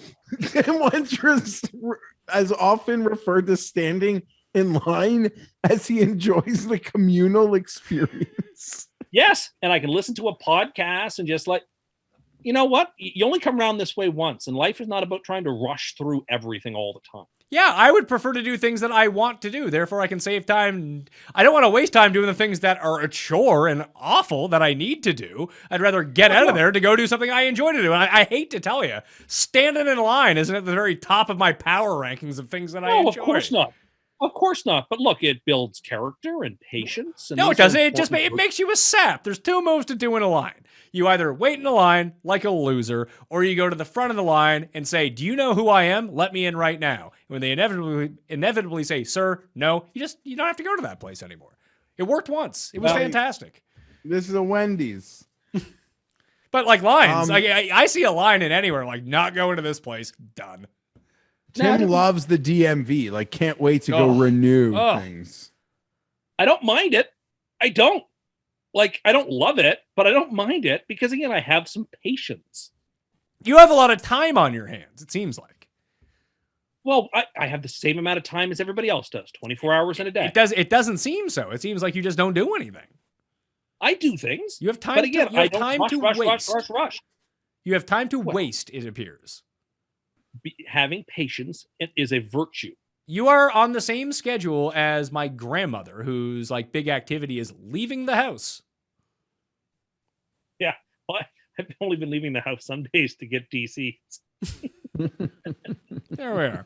Let's get back to football. We got some big mismatches in the afternoon set. We got the Lions at the Rams, 14.5. They will not let you tease down these big teams anymore. They are not doing it. Vegas has been getting taken on obvious teasers. Hence why Tim has actually won 2 in 7 tries so far this season. But they're going to up the juice a little bit here. 50.5 is the over-under. There's a 14.5, a 17.5, and a 12.5, Geoff. All the big faves aren't going to cover, but I got to try to figure out who the dog is here. This is a double revenge game, too. That's always fun. Yeah, double revenge. Lions look terrible. Didn't realize your name was Geoff, but okay. Oh, I'm sorry. Yes, go ahead, Geoff. No, go for it. Yeah, Lions are terrible. Rams look great. Doesn't stop me from teasing them down. I'm teasing the Lions down, or the Rams down to 7.5. I still get to go through a couple of key numbers there. It doesn't bother me. And yeah, the Lions are terrible. I expect the Rams to win big. I don't have a whole lot to say about it. Yeah, I don't really have a lot to say about this either. I'm going to pick the Rams, who have this ability to dominate on both sides of the football.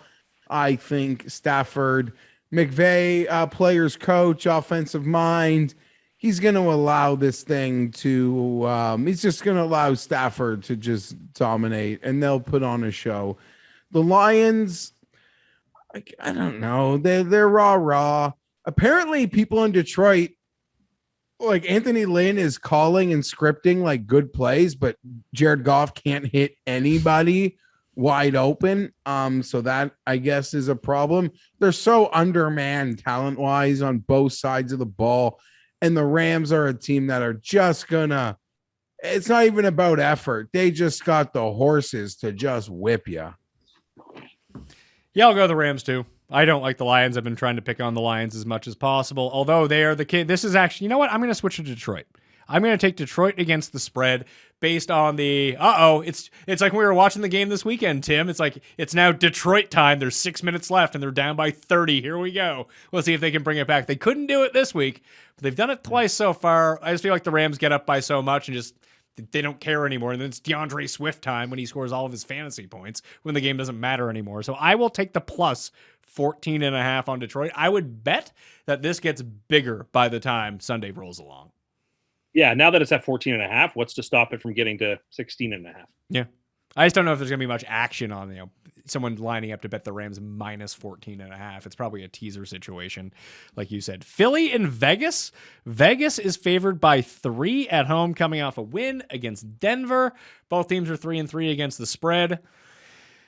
I don't know what Philly is up to. I don't really know what Vegas is up to, although they look pretty good against Denver. Denver more or less just looked bad in that game, but the game was close. Then it got a little bit out of hand. Carr's pass to Drake was immaculate. That was one of the better passes I've seen thrown by anyone all year long. The touch on that pass was incredible. Oh, where are you guys going with this game? Because I could really be talked into it either way. Philadelphia. I don't trust the Raiders laying points as a team. I like them when they're getting points. I don't like them when they're laying points. I think that the Raiders are going to be a popular pick, but the Eagles played very well against Tampa on a short week. I don't know how well they played. They played fine, and they're coming off a mini bye, and the Raiders sort of had an emotional lift from all the tribulation that surrounded that team last week and got their W against their arch rival.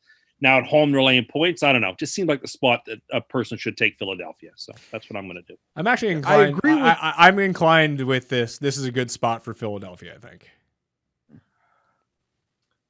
Yeah, I was going to say, I agree with Tim. The Raiders are going to be really popular, and I think I'm going to be one of those like donkeys that just from one week to the next just not necessarily believe the momentum that the Raiders have created from like a real long-term perspective, but think, yeah, they might have hated that piece of shit, and they're going to go on a little roll here. Todd? I'm going to take the Raiders at home. They got whipped by the Bears in their last home game. Yeah, I don't know. I don't really have much on this. I'm not impressed with much that the Eagles do outside of being enamored with Jalen Hurts. Sounds really weird. I think the Raiders, like, I giggled at the Derek Carr MVP stuff, and it's still like a very giggleable, like something that you can still very much like giggle at. But now I do think there's a narrative that can be creative if they end up being great, because so much of these awards and the hype for them is narrative based, and like overcoming that whole coach thing, and now the team is like really good and he's playing great. I'm taking the Raiders here, though. I've said a lot while saying nothing. Give me the Raiders. Yeah, I have no particular lean. I just like Tim said, I like the spot for the Eagles, so I'll take the +3. And I love taking me some Jalen Hurts, so it worked out last week. Let's see if it can work out this week for us. Oh, Tim, someone in our text thread has asked you a question of, has this ever happened to you? It says, when you have a bad day, but you give a streamer some money from your dad's wallet to say your name. Have you ever done that? No, I don't know what that even means. Oh, see, I feel like you would be doing that, but anyway, you can go look at the text. It's pretty funny. It has Zoomer Zach in it. Houston and Arizona is up next. Houston's favored by 17.5 points. A lot of points. Davis Mills currently starting for the Houston Texans, but Tyrod's either going to be back this week or next week. They're still 3-3 against the spread. It's not terrible. There's a lot of points, Geoff. There's a lot of points. I'm taking Arizona in Survivor, but that's about all I can kind of fathom. There's no way you can bet the 17.5, is there? Nope. Again, do you change your name again? I was waiting. You seem very gung-ho. I mean, once you consider that you have to spot Hopkins 14 points, the 17 might not be as daunting. I'm not betting it, but for the purposes of this exercise, I'm going to delay the 17 and change. I'm now looking at that photo. A little smile he has on his face. I didn't know what I thought. Like a streamer was like one of those things you hang up at parties. Not like somebody's streaming something on the internet.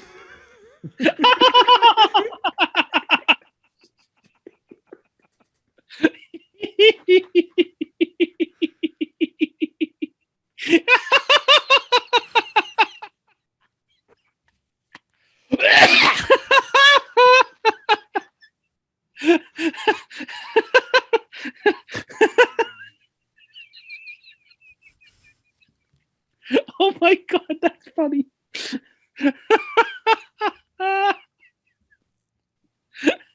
He's just so happy for someone to say his name, like they used to do on Romper Room.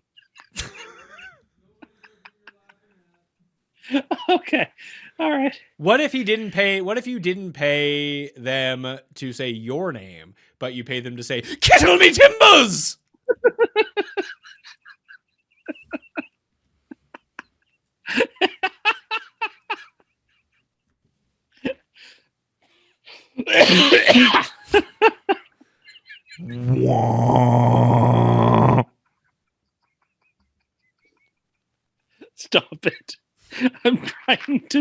insane here. How's that working out for you? It's the little smile that he gives when the streamer says his name. That just makes the whole thing.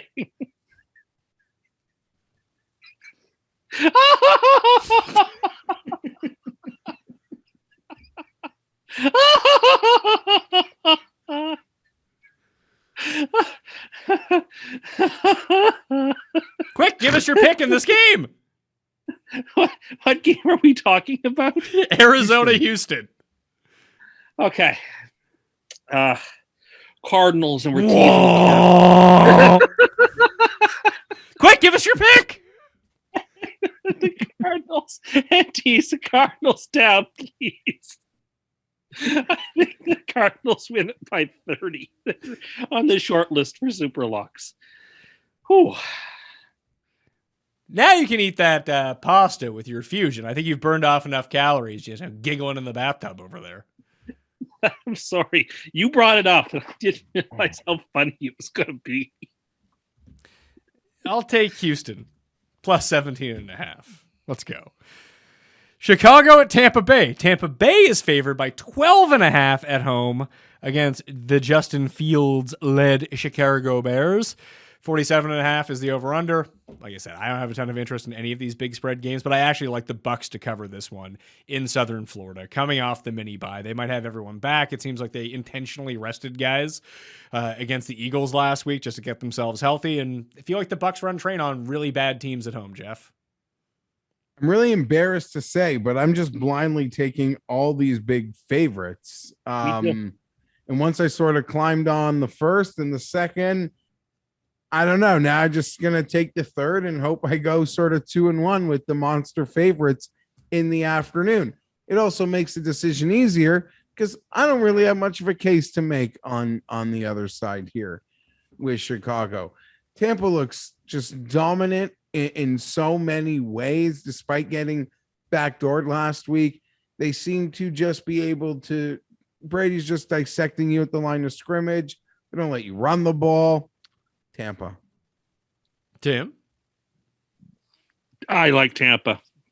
I don't like them enough to tease them or anything, but the game's not on prime time, so Tampa is in good shape. They will be able to score a decent amount of points, and I don't think the Bears can score enough to keep up. But I think it's Buccaneers by 2 touchdowns. All right, round to Tampa, coin included, meaning take the Bears, plus 12.5, tease them up or something. The one thing that Tampa does allow themselves to do is get up really big and have the teams beaten, and then just take the foot off the gas and just kind of coast to the end of the game. We've seen that a few times.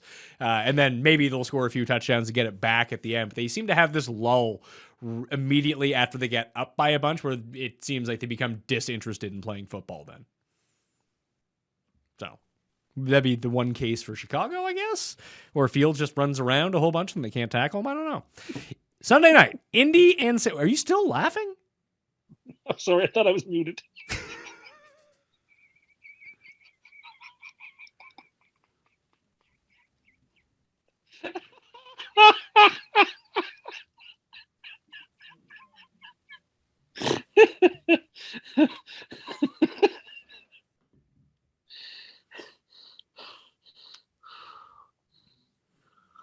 You doing okay there, Top Tug? Don't say that. Tug Cat? I like that one. That's a good one. Don't say that. That's terrible. Indy in San Francisco on Sunday night, minus 3.5. This is in the short running for Superlocks. For me, Jeffrey, 44 is the over-under. Jimmy G looks like he's going to be back at quarterback, not Trey Lance for the 49ers. Colts are 4-2 against the spread. Niners are 1-4 against the spread, but they're coming off a bye.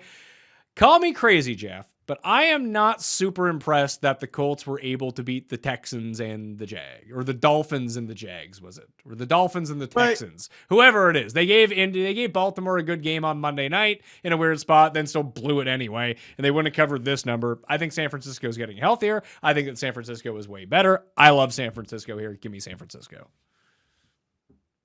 See, that's tough because... I get what you're saying with the Colt wins, but part of me wants to give them a lot of credit for the Baltimore game. That being said, Sunday Night Football, prime time, I feel like this is a a good get right situation for the 49ers off a bye. I hope they can get healthy on the secondary. I don't think they'll get healthy in time for a Sunday, but I'm going to take San Francisco to home in prime time. My one big issue would be is that everyone just kind of piles on San Francisco, but I think that the Colts have earned enough cred over the past few weeks. They have 2 wins. They almost beat Baltimore in a very visible Monday night game that maybe they're being Wentz has been playing a lot better. I don't want to take that away from him because his passing down the field has just been much better than it was the first 2 weeks of the season. It seems like he's starting to finally get a little bit healthier, but they're down Paris Campbell after Tim cursed him. They might not have T.Y. Hilton here. It's like they were getting back to full strength. Now they're coming back. Their defense has been playing a lot better, but with a week to prepare, everyone getting healthier for the Niners. I just like the Niners a lot here. It seems like it's too short for a team that I consider to be a quality team. And maybe I'm just wrong about San Francisco, but I consider San Francisco to be quality and Indy to be middle to below middle in the NFL. Tim? Yeah, I don't think the Colts front can stop the 49ers defensive front, who even in their loss to Arizona got tremendous pressure on Kyler. The Niners front seven is still ferocious. I think Wentz will be running for his life. You give Jimmy G had been quarterback in several of the last couple of losses. I think the Niners probably would have won them. And I'm going to take the 49ers here to win this game. Oh boy, around to San Francisco. That's, again, we've had a couple of those this week, which is surprising. Monday night, Saints coming off a bye, getting healthy at Seattle, who has Geno Pick still playing quarterback. They're 5-point dogs at home. 43 is the over-under. So, Tim, I'll go to you on this one. This was the other one I wanted to lock in because I think the Saints absolutely steamroll the Seahawks. However, I've been playing under the rule that bet against the Saints when they're favorites, bet on the Saints, or when they're less than a field goal favorite, when it's not like very clear that they're going to be like dominant in a game like they were against Washington. I think they were 2-point favorite when they seemed like they were way better on paper. Boom. They should have been like a 7-point favorite. I'm just going to blindly, the other game that I talked about blindly taking the team earlier, I think it was Washington blindly taking them for no reason. I am blindly taking Seattle for no reason in this game, +5 on Monday night, Tim. Well, I agree with you. And I'm making the Seahawks the last part of the teaser, and I don't think it's blind. I'm not laying 5.5 points or 5 points with Jameis on the road in prime time against a Seattle team whose defense is still fine. Geno played fine. Like, he didn't play great, but Geno, other than that fumble in overtime, didn't like destroy the game for the Seahawks. So he'll be perfectly competent in the game. And it's hard to figure out what the Saints are on a weekly basis. Yes, they're coming off a bye, but traveling to Seattle outdoors, I don't know. It seems like too many points to lay with the Saints on the road and to lay with Jameis on the road. Coin is going. Yes. Oh, sorry about that. You finish. I just was finishing. I like the Seahawks. Okay. New Orleans is being selected by the coin, Geoff. Everything in me wants to take the Saints here, but I won't go against just the blind trust that I have in me being wrong about the Saints as a bigger favorite in this spot. But I do think that the biggest factor here is their defense is healthy now. Their defense is good when healthy. Yeah, I don't know, 5-point home dog on Monday Night Football. It just seems like an easy pick to have to make, especially as early in the week as we are sort of making these picks. I don't understand why the spread is so big. I have zero interest in laying these sorts of points with Jameis Winston. The Seahawks, considering they didn't play the first half of football, I thought they finished that game and overall played quite well. So sign me up for Seattle at home.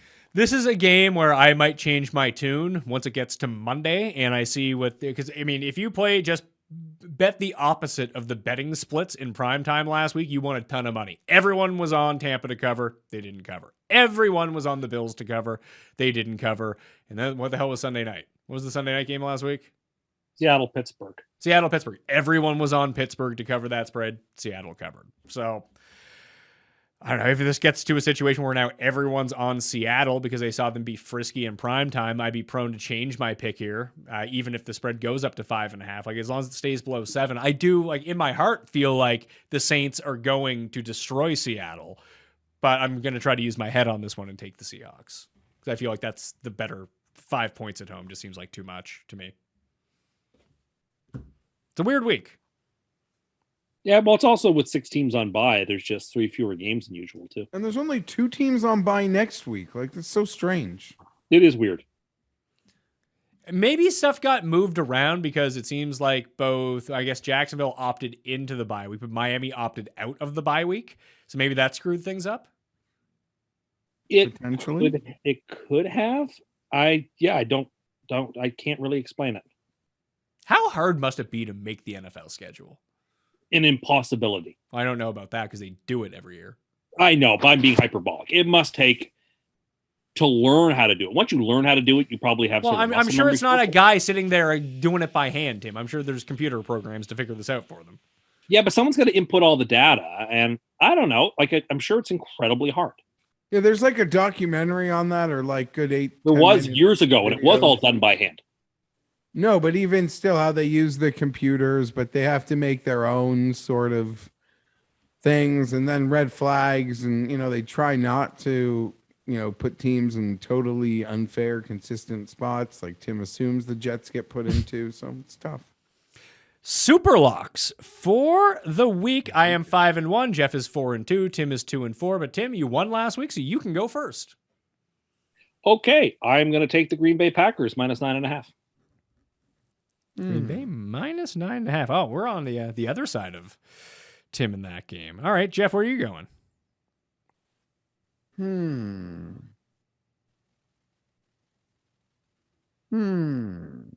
Other side of Tim, Washington. Washington. Ooh, I like it. I like it. Well, at least with that hook laying out there, one of you guys will end up The with a win Washington this week. football team. There you go. Hey, we're learning. He's a supercomputer. His neural processor is a learning machine. It's Geoff Fienberg. I have no clue where I'm going. I don't feel great about any of these games. And it's funny because the one that I felt really good about, Seattle, or New Orleans, I ended up going the other side with. I guess I'm down to like San Francisco. I really like Carolina to cover against the Giants. Miami in a rebound spot, plus 2.5 against Atlanta at home is where I am going. Since I have no strong lean this week, I'm going to go with the strong lean of Tim, his laughing fit, his previous laughing fit, his maniacal laughing fit against the Dolphins, and just fade all that and just take the Dolphins at home. Probably bet them on the money line as well. So I'll take Miami plus 2.5 as my super lock this week. Survivor picks, I'm taking Arizona. Geoff, who are you taking? You can pick a team and I'll tell you if you've used them or not. Arizona. All right. You have not used Arizona, so me and you going with Arizona, going down with the ship. Okay. Well, I there's nothing to. It's Arizona, Houston. I'm fully expecting to just be alive next time we do this. Tim, your 7.6 team teaser. Can you recap that for us, please? Absolutely. Baltimore, Green Bay, the Jets, the Rams, Seattle, and the Cardinals. Bet the house, bet the farm, win 4.5 farms. So that 6-team 7-point teaser is plus 450? That's correct. Okay. Doesn't seem like enough, man. Wow. I mean, it's a lot of big like not only is it big favorites that you've teased down, like the Rams are still minus 7.5. Arizona still has to cover 10.5 in this game. And I get that they're more likely to do it based on what the spreads are. It's just that seems so big to me. They are big, but like you, I had trouble finding a lot of lines I liked this week. But when I looked at it a little bit this afternoon, I was like, you know what? That's where the free money is. So I sort of just allow the free money to appear itself to me rather than hunting for it. Shout out to our good friend Artie, who had a giant money line parlay last week, $3,000, and would have been like $8,000 if Seattle had won. And begged me not to say anything about the Bills-Titans game because he knew how much I liked the Titans in that game, and so did he. And you didn't say anything. No, I promised him I wouldn't because I was busy mostly watching baseball, which was frustrating. Yeah, because your reverse curse on the Red Sox is just working out perfectly for all Boston They just fans. keep hitting grand slams. I hate it. We're not here to talk about baseball because we're not here to talk about the past. 2-5 on the free money so far this year. 11-89 overall. Let's see if we can make that 12-89. I told you I was in a good mood, Tim. I am rooting for you to hit it this week. Oh, thank you. So am I. That's awesome. Okay. See, Geoff, Positivity, where that's the new theme of this show. Everyone's positive to one another. Are we really? Well, Tim not- doesn't seem that positive. Yeah, well, starting next week, it'll all Positive. go back to being negative. We even complimented him on his cooking skills today. The dinner sounded great. Thank you. You guys are pumping air on my tires. I love this. People are going to start calling you Chef Cust. Okay, Chef. I don't know what you call me. Top Chef is already a show. So. Well, they just call you Chef. Like, yeah, they're Chef Tim. I'd like to be a chef. Well, maybe you could be if you keep practicing That's cooking. It would be like if someone comes up to you and they know you're a chef and they'll say, like, what's your name? And you would tell them. I'm not going to fall for this. The answer was Chef Tim. I wasn't setting you up. I was setting you up to be All Chef right, well, Tim. then I would tell them my name. It doesn't matter what your name is, pal. See, I knew that was going to happen. Do you know what your name? Do you know what your name is, though? It is Tim Undercust. Tim and Cust. That is not my name. Then what is your name? Tim Anderson. It doesn't matter what your name is. You're so mean. No, we're all about positivity. Positivity on the show this week. Do you know what you tested positive for? Being sane. Cust.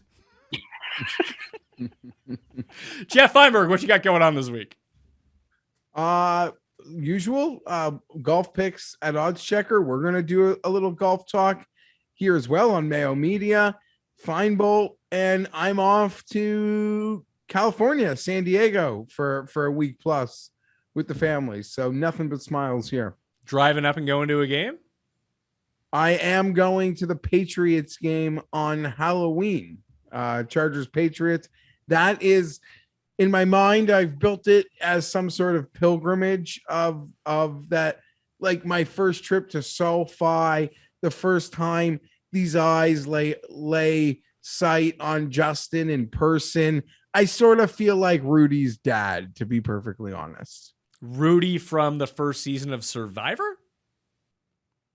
No, Rudy Rudiger. The Notre Dame man? Rudy. Anyway, that will do it on the show. Cheat Sheet will be in Saturday's newsletter, but it's up to the Tuesday newsletter, so you can always get this show early. Obviously, you don't know that if you're listening to me right now, although I said it at the beginning of the show, and I've said it every week, so you should have a fucking clue by now, but some people don't. They ask things like, how can people watch this early? I watch every week. Well, clearly you don't, or you're a moron, all right? Figure it out. Link in the description. Listeners link in the description. Run the Sims discount in the description. Prize Picks code MMN. Match deposit in the description as well. The full cheat sheet will be up, like I said, in the newsletter and on DKNation.com. Thank you all for watching. Sub to the channel. Smash the like. And I will see you next time. Mayo experience. Experience.